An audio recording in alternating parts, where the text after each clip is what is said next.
கெட்டதெல்லாம் வச்சுக்கிட்டு தானியத்தை நல்லதை கீழே விட்டுரும். ஆனால் முறம் மட்டும் பார்த்தீங்கன்னா நல்லதை வச்சுட்டு கெட்டதை கீழே விடும். அதுபோல் நாம் செய்த பாவங்கள் அனைத்தும் அகல வேண்டும், நாம் செய்த புண்ணிய பலன் நம்மளிடமே தங்கி நமக்கு நன்மை கிடைக்கணும் அப்படிங்கிறதுக்காக இந்த முறத்தினால ஹோமம் பண்ணுவோம்.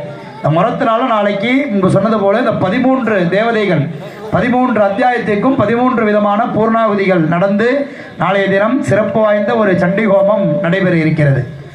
எதற்காக ஒரு நல்ல நாளில் வச்சுருக்கோம் அப்படின்னா, நம்ம இந்த சண்டி ஹோமத்தை வெள்ளிக்கிழமையிலையும் பண்ணிட்டு போயிடலாம் சாமிக்கு. ஆனால் எல்லாரும் வந்து கலந்துண்டு அந்த அருளை பெறணும் அப்படிங்கிறதுக்காக நாளைய தினமும் பார்த்தீங்கன்னா ரொம்ப நல்ல நாள் தான்.